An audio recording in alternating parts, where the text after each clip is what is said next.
Hello, Theonauts, and welcome to this daily market commentary for Thursday, the 26th of September 2019. 2 more days to go, and Thursday would see a bit of a hangover really from Wednesday's events, namely the return of the UK Parliament and the announcement of an impeachment inquiry against President Trump after his now rather well publicised phone call with the President of Ukraine.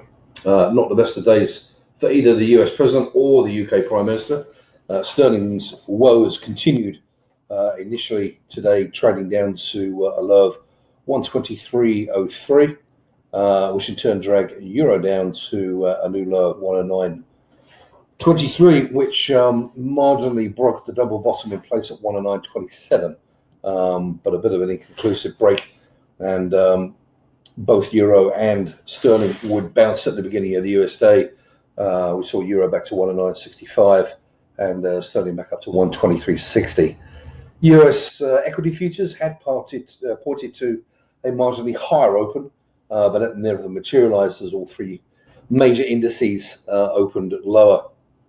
Gold, which yesterday suffered as President Trump hinted at a trade deal with China sooner rather than later, makes gains up to a high of 15.12 as the risk sentiment deteriorates. On the crypto front, crypto is still reeling from Tuesday's very sharp sell-off. Wednesday brought some mild relief, but today sees another move lower, with BTC dropping to initially down to 8,200 and then down to 7,800, while ETH went to 163.20. Actually at 153, I think, at one point before bouncing and closing back up around 163. On the data front, US Q2 GDP came in as expected at 2%, but US pending home sales did come in a little stronger at plus 1.6%. However, the markets pretty much ignored the data, choosing to focus on the unwinding of the dollar long positions as concerns about President Trump's conduct increase. The Dow Jones would slip to a low of down 150 points at one point. However, European stocks remain positive on the day. The FTSE actually up over 1%. The US afternoon, really a reversal of the US morning.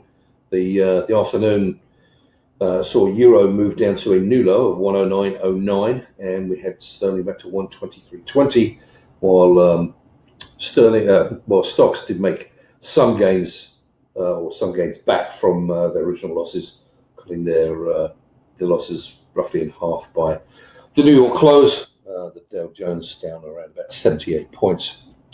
Was one headline out at the end of the day, that the trade negotiations with China would resume on October the 10th, but thus far not much reaction in the FX markets. Let's just say we've heard it all before. For now, really seems the market's pretty happy to buy dollars on any dip, and shrug off any potential woes that President Trump may face, and shrug off any news on the trade front. Not the most conclusive of days, but hopefully Friday will provide a little clarity. And at the end of the day here, I just want to touch technically on the dollar index, or the DXY as it's better known in technical circles. You look at this chart here. This is a daily DXY chart.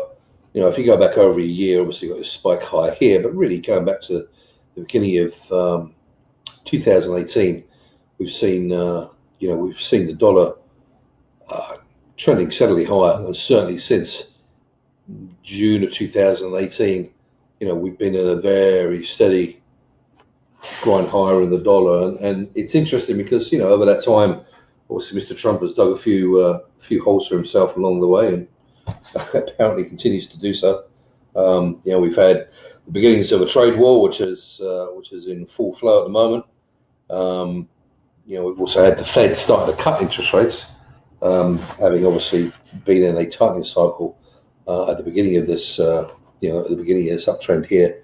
But regardless of that, the dollar has remained a bid, and as Mr. Trump has correctly pointed out, that's as much about other countries probably intentionally weakening their own currencies against the dollar, as you know, as a determined effort by anyone here to get the dollar stronger. That's just the dollar just continues going high, and it will be very interesting to see going into election year next year in the US whether the strong dollar becomes a topic of conversation around economic policy. And President Trump has mentioned a couple of times about the big I word, intervention, which historically tends to be fairly ineffective, but you never know, he may want to make a point, so worth keeping an eye on it, because the dollar, regardless of what's going on, just seems to go from strength to strength. And with that, I hope you all had a good day. I look forward to speaking to you tomorrow at the end of the week. Cheers.